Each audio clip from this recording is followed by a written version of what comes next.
D ಗ್ಯಾಂಗ್ಗೆ ಇಂದು shocking ದಿನ.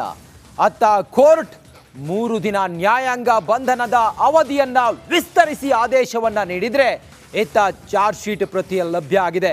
ರೇಣುಕಾಸ್ವಾಮಿ ಹತ್ಯೆ ನಡೆದ ದಿನ ಆಗಿದ್ದು ಏನು ಎಂದು ಪೊಲೀಸರ ಮುಂದೆ ಪೊರ್ಕಿ ಬಾಯ್ಬಿಟ್ಟಿದ್ದಾನೆ. ರೇಣುಕಾಸ್ವಾಮಿಗೆ ಹೇಗೆಲ್ಲ ಚಿತ್ರಹಿಂಸೆ ಕೊಟ್ಟೆ ಅಂತ ಪರಿಪರಿಯಾಗಿ ತಪ್ಪೊಪ್ಪಿಕೊಂಡಿದ್ದಾನೆ ದರ್ಶನ್.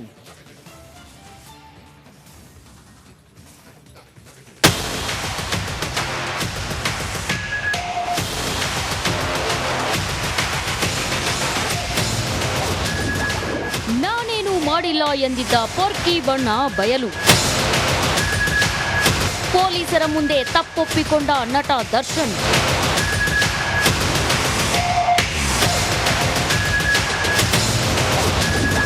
ಚಾರ್ಜ್ ಶೀಟ್ನಲ್ಲಿ ಕೊಲೆಯ ಇಂಚಿಂಚು ಡೀಟೇಲ್ಸ್.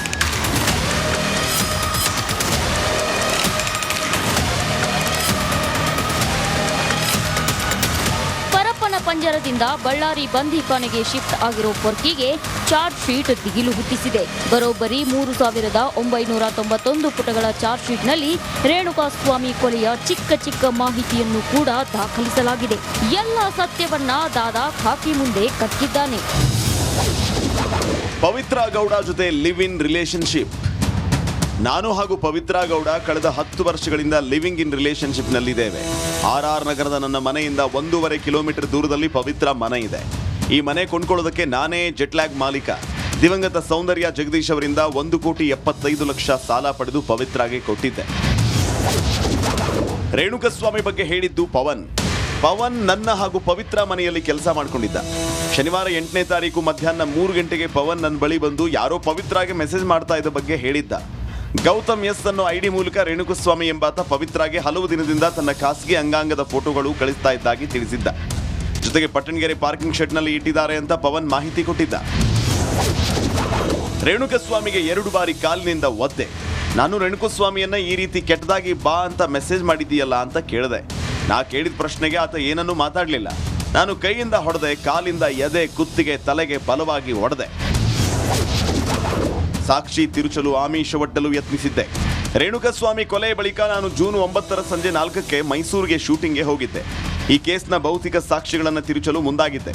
ಅಲ್ಲದೆ ಸಾಕ್ಷಿಗಳಿಗೆ ಆಮಿಷವೊಡ್ಡಲು ಮನೆಯಲ್ಲಿದ್ದ 3 ಲಕ್ಷ ತೆಗೆದುಕೊಂಡು ಹೋಗಿದ್ದೆ. ಪ್ರಾರಂಭದ ತನಿಖಾ ಹಂತದಲ್ಲಿ ತಾನೇನು ಮಾಡಿಲ್ಲ ಅಂತ ಕಥೆ ಕಟ್ಟುತ್ತಿದ್ದ ಕಾಟೇರ ಖಾಕಿ ತನಿಖೆಯಲ್ಲಿ ಸಾಕ್ಷಿ ಸಮೇತ ಪೊಲೀಸರು ವಿಚಾರಣೆ ಮಾಡಿದಾಗ ಪೊರ್ಕಿ ಎಲ್ಲವನ್ನೂ ಬಾಯ್ಬಿಟ್ಟಿದ್ದಾನೆ, ತಪ್ಪೊಪ್ಪಿಕೊಂಡಿದ್ದಾನೆ.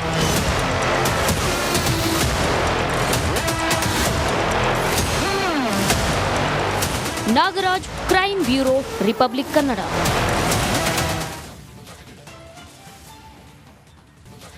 ಪೊಲೀಸರು ಕೋರ್ಟ್ಗೆ ಡೆವಿಲ್ ಗ್ಯಾಂಗ್ ಚಾರ್ಜ್ ಶೀಟ್ ಅನ್ನ ಸಲ್ಲಿಸಿದ್ದಾರೆ. ಪೊರ್ಕಿ ಗ್ಯಾಂಗ್ ಕ್ರೈಮ್ ಶೀಟ್ನಲ್ಲಿ ಅಸಲಿ ಸತ್ಯ ಬಟ್ಟ ಬಯಲಾಗಿದೆ. ದರ್ಶನ್ ಪವಿತ್ರಾಳದ್ದು ಲಿವಿಂಗ್ ಇನ್ ರಿಲೇಶನ್ಶಿಪ್ ಅಂತೆ. ಬುಲ್ ಸಿನಿಮಾ ಆಡಿಷನ್ ನಲ್ಲೇ ದರ್ಶನ್ ಪವಿತ್ರಾಳನ್ನ ಪಟಾಯಿಸಿಕೊಂಡಿದ್ನಂತೆ. ಇದಿಷ್ಟೇ ಅಲ್ಲ, ರೇಣುಕಾಸ್ವಾಮಿ ನೆತ್ತರು ಹರಿಯೋಕ್ಕೂ ಕಾರಣ ಇದೇ ಪಾತರಗಿತ್ತಿ ಪವಿತ್ರ. ಖಾಕಿ ಮುಂದೆ ಕಿಲ್ಲರ್ ಲೇಡಿ ಕಕ್ಕಿದ ಸತ್ಯವನ್ನ ಕೇಳಿದ್ರೆ ನೀವು ಕೂಡ ಒಂದು ಕ್ಷಣ ಬೆಚ್ಚಿ ಬೀಳ್ತೀರಾ. ಈ ಕುರಿತು ಒಂದು ಸ್ಪೆಷಲ್ ರಿಪೋರ್ಟ್ ಇದೆ, ನೋಡೋಣ ಬನ್ನಿ.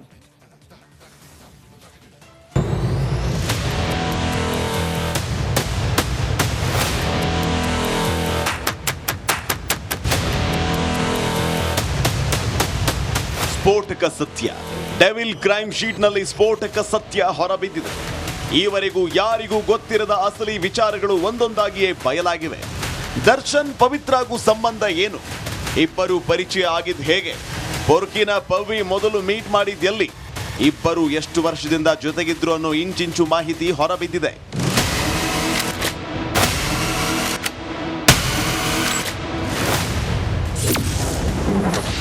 ಲಿವಿಂಗ್ ಇನ್ ರಿಲೇಶನ್ಶಿಪ್ ನಲ್ಲಿ ಪೊರ್ಕಿ ಪವಿತ್ರ.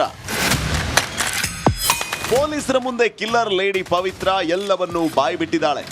ದರ್ಶನ್ ಜೊತೆ 10 ವರ್ಷದಿಂದ ಲಿವಿಂಗ್ ಇನ್ ರಿಲೇಶನ್ಶಿಪ್ ನಲ್ಲಿ ಇರೋದಾಗಿ ಖುದ್ದು ಪವಿತ್ರಾಳೆ ಬಾಯ್ಬಿಟ್ಟಿದ್ದಾಳೆ.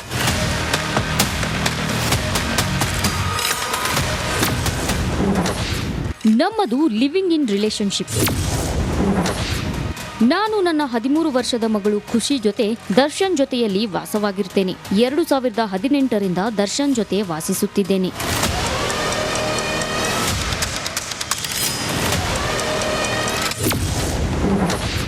ಬುಲ್ಬುಲ್ ಸಿನಿಮಾದಲ್ಲಿ ದರ್ಶನ್ ಪರಿಚಯ. 2014ರಲ್ಲಿ ಬುಲ್ಬುಲ್ ಚಿತ್ರದ ಆಡಿಷನ್ಗೆ ಹೋಗಿದ್ದೆ. ಆಗ ಆಡಿಷನ್ ಮುಗಿದಿದೆ, ಬೇರೆ ಚಿತ್ರಕ್ಕೆ ಅವಕಾಶ ಇದ್ರೆ ತಿಳಿಸೋದಾಗಿ ದರ್ಶನ್ ಹೇಳಿದ್ರು. ಇದನ್ನೇ ನೆಪವಾಗಿಟ್ಕೊಂಡು ದರ್ಶನ್ ಹಾಗೂ ನಾನು ಫೋನ್ನಲ್ಲಿ ಮಾತಾಡ್ತಿದ್ವಿ, ವಾಟ್ಸಪ್ ಅಲ್ಲಿ ಚಾಟ್ ಮಾಡ್ತಿದ್ವಿ, ಇಬ್ಬರು ಮೀಟ್ ಮಾಡಿದ್ವಿ, ಪರಸ್ಪರ ಪ್ರೀತಿ ಮಾಡಿದ್ವಿ.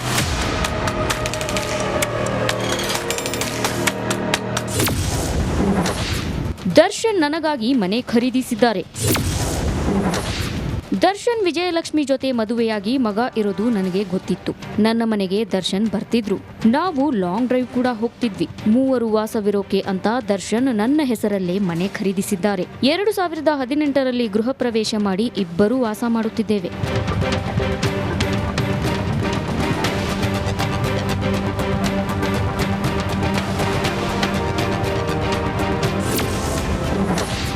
ದರ್ಶನ್ ಜೊತೆ ಜಗಳವಾಡಿ ಮಾತು ಬಿಟ್ಟಿದ್ದೆ. 2024ರಲ್ಲಿ ದರ್ಶನ್ ನನಗೆ ತಿಳಿಸದೆ ವಿಜಯಲಕ್ಷ್ಮಿ ಜೊತೆ ದುಬೈಗೆ ಹೋಗಿ ಮದುವೆ ವಾರ್ಷಿಕೋತ್ಸವ ಆಚರಿಸಿಕೊಂಡಿದ್ರು. ಆವತ್ತಿಂದ ನಾನು ದರ್ಶನ್ ಜೊತೆ ಜಗಳ ಮಾಡಿಕೊಂಡು ಮಾತನಾಡೋದನ್ನ ನಿಲ್ಲಿಸಿದ್ದೆ. ಹೀಗಿರುವಾಗಲೇ ಇನ್ಸ್ಟಾಗ್ರಾಂನಲ್ಲಿ ಗೌತಮ್ KS ಅನ್ನೋ ಹೆಸರಲ್ಲಿ ನನಗೆ ಕೆಟ್ಟ ಮೆಸೇಜ್ ಬಂದಿರುತ್ತೆ.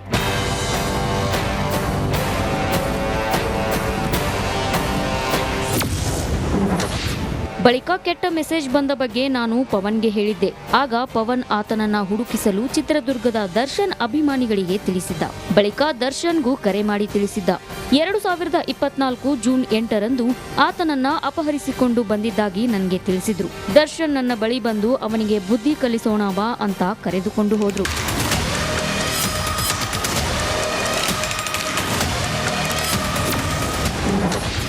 ಬಿಡಬೇಡಿ ಸಾಯಿಸಿ ಅಂತ ಹೇಳಿದ್ದೆ ನಾನು ಶೆಡ್ಗೆ ಹೋದಾಗ ಅಲ್ಲಿ ಟೀ ಶರ್ಟ್ ಹಾಗೂ ನೀಲಿ ಬಣ್ಣದ ಅಂಡರ್ವೇರ್ ಹಾಕಿದ್ದ ವ್ಯಕ್ತಿ ಗೋಳಾಡಿಕೊಂಡು ಬಿದ್ದಿದ್ದ. ಅವನೇ ಕೆಟ್ಟ ಮೆಸೇಜ್ ಮಾಡಿದ್ದಾಗಿ ನನಗೆ ತಿಳಿಸಿದ್ರು. ಆಗ ನಾನು ನನ್ನ ಚಪ್ಪಲಿಯಿಂದ ಆತನ ಮುಖಕ್ಕೆ ಹಾಗೂ ಕಪಾಳಕ್ಕೆ ಹೊಡೆದೆ. ಇವನನ್ನ ಬಿಡಬೇಡಿ ಸಾಯಿಸಿ ಅಂತ ಎಲ್ಲರಿಗೂ ಹೇಳಿದೆ. ಎಲ್ಲರೂ ಸೇರಿ ಆತನ ಮೇಲೆ ಹಲ್ಲೆ ಮಾಡಿದ್ರು. ಅದೇ ದಿನ ಆತ ಸತ್ತಿದ್ದಾಗಿ ನನಗೆ ದರ್ಶನ್ ಕರೆ ಮಾಡಿ ಮಾಹಿತಿ ನೀಡಿದ್ರು.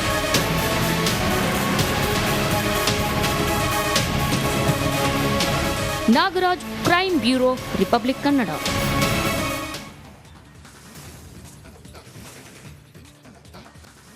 ಪ್ರೇಯಸಿಯ ಮಾತು ಕೇಳಿ ಈಗ ಬಳ್ಳಾರಿ ಕಾರಾಗೃಹದಲ್ಲಿ ಕಾಟೇರನಿಗೆ ಕೋರ್ಟ್ ಶಾಕ್ ಕೊಟ್ಟಿದೆ.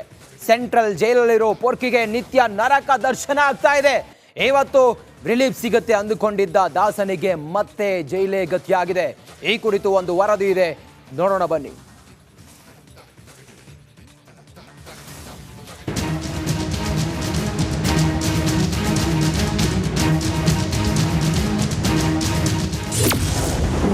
ಡಿ ಗ್ಯಾಂಗ್ಗೆ ಮತ್ತೆ ನ್ಯಾಯಾಂಗ ಬಂಧನ. ಸೆಪ್ಟೆಂಬರ್ 12ರವರೆಗೆ ಪೊರ್ಕಿಗೆ ಜೈಲೇ ಗತಿ. ಮಾಡಬಾರದನ್ನ ಮಾಡಿ ಕಂಬಿ ಹಿಂದೆ ವಿಲವಿಲ ಒದ್ದಾಡ್ತಾ ಇರುವ ಪೊರ್ಕಿಗೆ ಕೋರ್ಟ್ ಮತ್ತೊಮ್ಮೆ ಶಾಕ್ ಕೊಟ್ಟಿದೆ. ಇಂದು ನ್ಯಾಯಾಂಗ ಬಂಧನ ಮುಕ್ತಾಯದ ಬೆನ್ನಲ್ಲೇ ಕೋರ್ಟ್ ಕೊಲೆ ಆರೋಪಿಗಳು ವಿಡಿಯೋ ಕಾನ್ಫರೆನ್ಸ್ ಮೂಲಕ ಹಾಜರಾದರು. ಕೋರ್ಟ್ನಲ್ಲಿ ವಾದಗಳನ್ನು ಆಲಿಸಿದ ನ್ಯಾಯಾಧೀಶರು ಸೆಪ್ಟೆಂಬರ್ 12ರವರೆಗೆ ನ್ಯಾಯಾಂಗ ಬಂಧನ ವಿಸ್ತರಣೆ ಮಾಡಿದ್ದಾರೆ. ಇನ್ನು ಈ ಕೇಸ್ನಲ್ಲಿ ದರ್ಶನ್ ಪರವಾಗಿ ಖ್ಯಾತ ವಕೀಲ ಎಂಟ್ರಿ ಕೊಟ್ಟಿದ್ದಾರೆ. ಕೆಲ ವಾರಗಳ ಹಿಂದಷ್ಟೇ ಅಪಹರಣ ಪ್ರಕರಣದಲ್ಲಿ ಜೈಲು ಸೇರಿದ್ದ HD ರೇವಣ್ಣ ಪರ ವಾದ ಮಂಡಿಸಿ ಜಾಮೀನು ಮಂಜೂರು ಮಾಡಲು ಕಾರಣವಾಗಿದ್ದ CV ನಾಗೇಶ್ ಈಗ ದರ್ಶನ್ ಪರವಾಗಿ ವಾದ ಮಂಡಿಸಲಿದ್ದಾರೆ.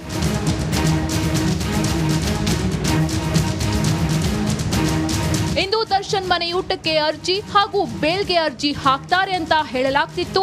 ಆದ್ರೆ ಪೊರ್ಕಿ ಯಾವುದೇ ಅರ್ಜಿ ಸಲ್ಲಿಸಿಲ್ಲ. ಬದಲಾಗಿ ಆರೋಪಿ ಅನುಕುಮಾರ್ ತನ್ನ ಬೇಲ್ ಅರ್ಜಿಯನ್ನ ವಾಪಸ್ ಪಡೆದಿದ್ದಾರೆ.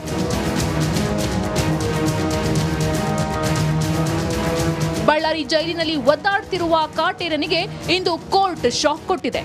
ಇನ್ನು 3 ದಿನ ಜೈಲೇ ಖಾಯಂ ಆಗಿದೆ. Nagaraj, crime bureau, Republic Kannada.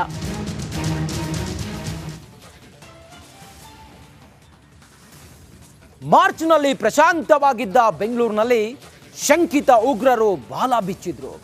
ಮಧ್ಯಾಹ್ನ ಊಟ ಮಾಡುವ ವೇಳೆ ಕೆಫೆಯೊಂದನ್ನ ಬ್ಲಾಸ್ಟ್ ಮಾಡಿದ್ರು. ಇದೀಗ ಈ ಕೆಫೆ ಬ್ಲಾಸ್ಟ್ ಪ್ರಕರಣ ಸಂಬಂಧ ಚಾರ್ಜ್ ಶೀಟ್ ಸಲ್ಲಿಕೆಯಾಗಿದೆ. ಈ ಕುರಿತು ಒಂದು ವಿಶೇಷ ವರದಿ ಇದೆ, ನೋಡೋಣ ಬನ್ನಿ.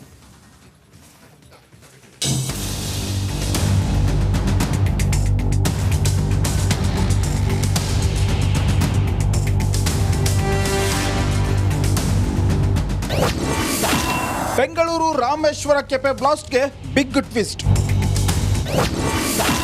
ಎನ್ಐಎ ಚಾರ್ಜ್ ಶೀಟ್ನಲ್ಲಿ ಸ್ಫೋಟಕ ಸತ್ಯ ಬಯಲು. ರಾಮೇಶ್ವರಂ ಕೆಫೆಯಲ್ಲಿ ಬಾಂಬ್ ಸ್ಫೋಟಕ್ಕೆ ಇಡೀ ಬೆಂಗಳೂರೇ ಬೆಚ್ಚಿ ಬಿದ್ದಿತ್ತು. ಕಣ್ಣು ತೆರೆದು ಬಿಡುವಷ್ಟರಲ್ಲೇ ಎಲ್ಲವೂ ಚೆಲ್ಲಾಪಿಲ್ಲಿಯಾಗಿದ್ವು. ಸದ್ಯ ಈ ಪ್ರಕರಣಕ್ಕೆ ಸಂಬಂಧಿಸಿದಂತೆ 4 ಆರೋಪಿಗಳ ವಿರುದ್ಧ ಎನ್ಐಎ ಅಧಿಕಾರಿಗಳು ವಿಶೇಷ ಕೋರ್ಟ್ಗೆ ದೋಷಾರೋಪ ಪಟ್ಟಿ ಸಲ್ಲಿಸಿದ್ದಾರೆ.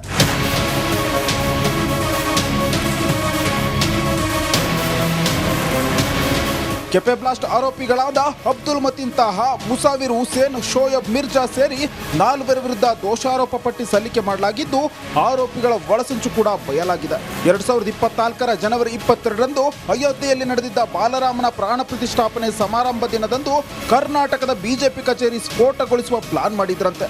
ಆದರೆ ಶಂಕಿತ ಉಗ್ರರ ಆ ಪ್ಲಾನ್ ವಿಫಲವಾಗಿದೆ.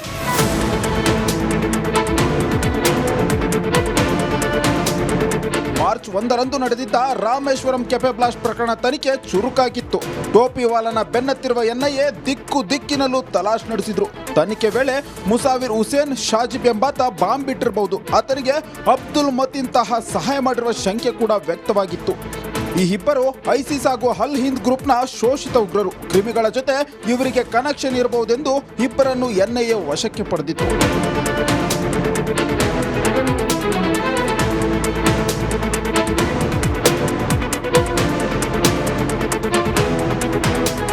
ಇದೀಗ ಶಂಕಿತರ ವಿರುದ್ಧ ಎನ್ಐಎ ದೋಷಾರೋಪ ಪಟ್ಟಿ ಬಿಡುಗಡೆ ಮಾಡಿದ್ದು, ಆರೋಪಿಗಳಿಗೆ ತಕ್ಕ ಶಿಕ್ಷೆಯಾಗುತ್ತಾ ಕಾದು ನೋಡಬೇಕಾಗಿದೆ.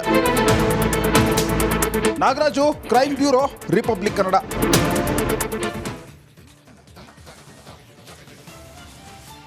ಪಾರ್ಲಿಮೆಂಟ್ನ ಒಳಗೆ ಸ್ಮೋಕ್ ಬಾಂಬ್ ಸ್ಫೋಟಿಸಿದ್ದ ಕೇಸ್ಗೆ ಟ್ವಿಸ್ಟ್ ಸಿಕ್ಕಿದೆ. ದೆಹಲಿ ಪೊಲೀಸ್ ಚಾರ್ಜ್ ಶೀಟ್ ಸಲ್ಲಿಸಿದ್ದು ಅನೇಕ ವಿಚಾರಗಳನ್ನ ಬಯಲಿಗೆ ಎಳೆದಿದ್ದಾರೆ. ವಿಶ್ವದ ಮುಂದೆ ಭಾರತದ ಘನತೆಯನ್ನ ತಗ್ಗಿಸಲು ಷಡ್ಯಂತ್ರ ನಡೆಸಿದ್ದು ಈಗ ತನಿಖೆ ವೇಳೆ ಬಯಲಾಗಿದೆ.